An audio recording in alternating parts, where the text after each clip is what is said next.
Thank you, Michael. Just want to say thank you and congratulations to the player pool for for their effort in 2021. We used a lot of different players in 2021. We had a lot of different programming. We played 10 months of the 12 months. We had a competitive game, so it was fast and furious. But the guys hung in there. The guys were resilient. No matter what player was called upon, they stepped up. And in the end, we have something to be proud of.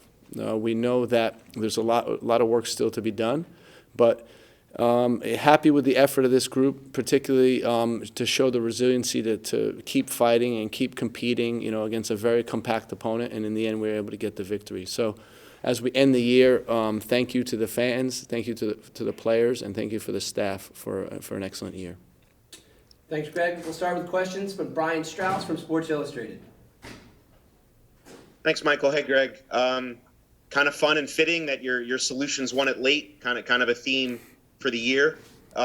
Curious, with all the different kinds of player pools and coming and going and the large group of guys that you worked with, that's been a constant. How do you keep a culture like that, or a resiliency that you just described? How do you keep that embedded in a group when the faces and the names there's so much churn and they're changing so much?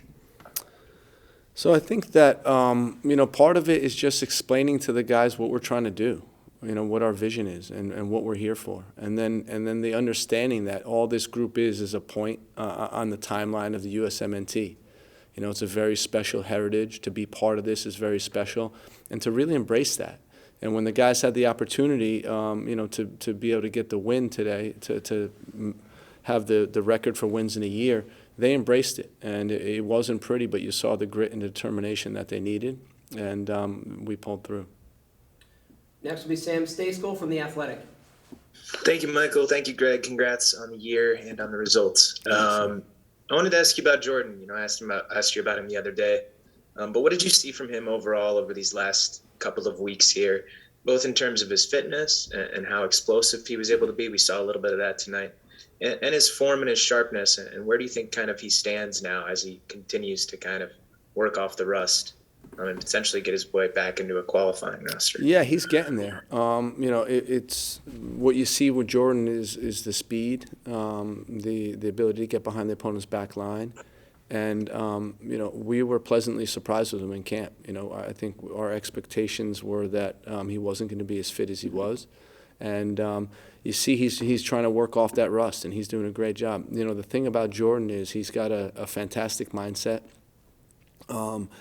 He really pushed hard this year to get to the point of getting called back in. And I'm excited to see what he can do in January. Hopefully it ends up being with the qualifying team, but we'll see. Next will be Jonathan Tannenwald from the Philadelphia Inquirer. One question I was going to ask, but I'll come up with another one on the fly, which is you gave Jonathan Gomez his debut. Not for a ton of time, but he did a little bit for you, and he sort of cracked things open at the end there to help make the goal happen. What'd you think? He's another one that I've been impressed with in camp for just the way he's embraced all of this. I said to the team that, it's not easy coming from the USL, playing with all the elite of MLS players, some international players as well. And you can see at times he was struggling, and he had to regain his confidence and just reapply himself. But I think that's the strength of Jonathan. He's got a terrific mindset. He's resilient, and he's got character, and he just keeps fighting. And when we put him on, that's all we're hoping for is just he competes, and that's what he did. He's very aggressive in duels, and in the end he was on the field when we scored the winning goal. So that's a great feeling for him. Next we'll go to Scott French. Hey, Gregg. We talked about Gomez there. Let's talk about the other debutantes. Bassett obviously plays hero at the end. You saw an hour from Lennon, and Cal got in there as well. Your thoughts on the three of them?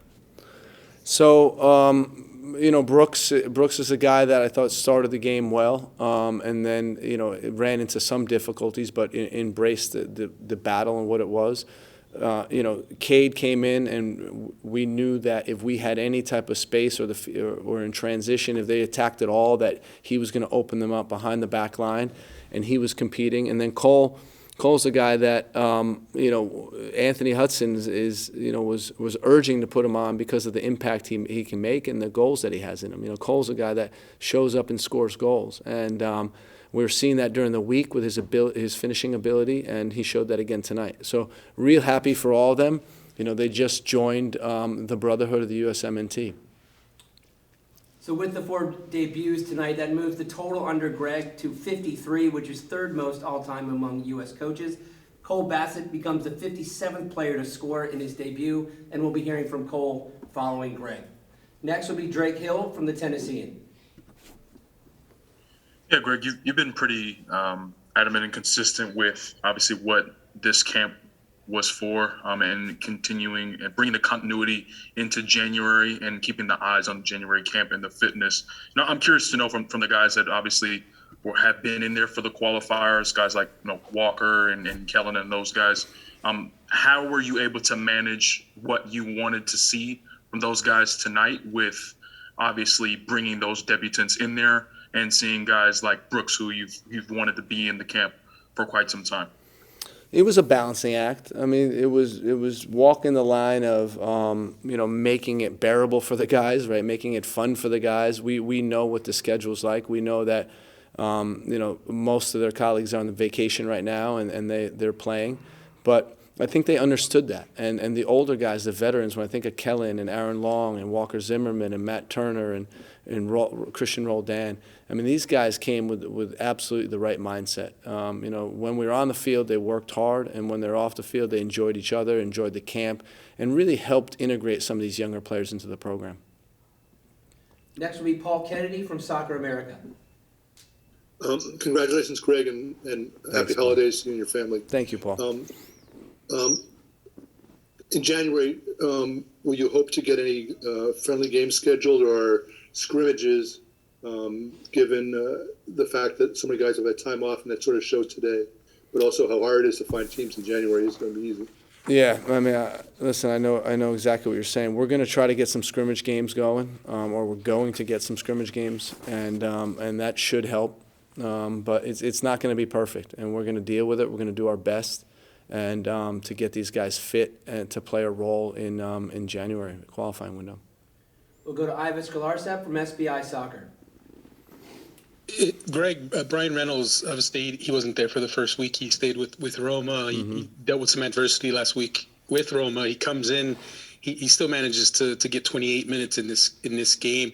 What do you think of what you saw from him in camp and tonight? And when you look ahead to 2022 with him, if he gets that loan where he can get some playing time, is he someone that you see as potentially still being able to show off that explosiveness and that something extra that he brings? I think so, but you could surely see the rust today, and that's something that he can't help that. He's doing his best in training, and he's doing his best to get on the field, and it's been difficult for him. And you can see he lacks rhythm.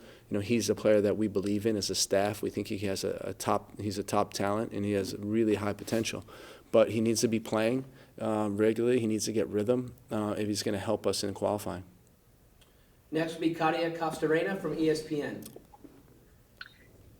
Thanks, Michael. Greg, most wins in a calendar year for the U.S. In general, when you think of what this year has been, what have the highs of 2021 been for you? For me, it's been the qualifying games. The 8 qualifiers that we played have been just fantastic. Really good learning experience for the entire group. The Nations League trophy and the Gold Cup trophy, really, really special things, to get in one calendar year 2 trophies. The first team ever to win the Nations League. And, and to beat Mexico in the Gold Cup final was also really rewarding. But most of all, I think it's the relationships that we've built. The team, seeing the team grow, seeing the relationships grow, seeing how much these guys are invested into what we're doing. And then at the end of it, you get nice rewards like the most wins in the history of U.S. soccer. Next will be Brian Sciaretta from American Soccer Now. Thank you very much, Greg. Thank you, Michael. Greg, I want to ask you about 2 players. Ricardo Pepi looked a little bit frustrated out there. How do you work with a young player like that who comes off a game where he doesn't look very happy with his performance, and he's key to what you want to do? And then also Johnny Cardozo, what were the factors that led him to start? I know he was a late arrival and he's been in and out of the lineup at Internacional, but what did you think of his performance? He looked pretty good out there. Yeah, I mean, another young player, 2001 year, and 20-year-old that's playing in the Serie A of Brazil, high level. And I think, for the most part, he had a good performance. I think as the game went, he faded a little bit. But, the field was really heavy, a compact opponent. It was a very difficult game to play in. With Ricardo, it's, again, it's trying to protect the guy. We believe in Ricardo. We believe that, he's a very good talent. We believe that he's got a really high ceiling. He's a very good goal scorer. And for him, it's just about getting a little bit of rhythm. He's been off also for a while. His last game, for the national team was against Jamaica. Before that, Mexico. Then he was been off, with Dallas, not making the playoffs. So it's a stop-start for a guy like that. And I'm sure this break is going to help him refocus and get ready for January. We'll go to Simon Barg from Sporting News.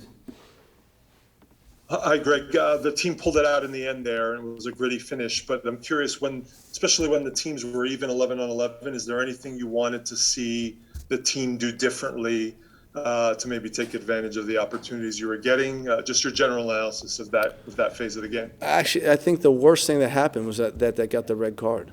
I thought we were in good shape, creating dangerous opportunities. Maybe our defensive transition wasn't so good in that first phase, but good movements behind the line, good balls in front of in the penalty box. We almost got a couple goals, and all that was in order. I thought. They played a 5-3-2, so it was about getting the three in midfield to shift to one side, and then quickly get it to the weak side to exploit the lack of numbers there.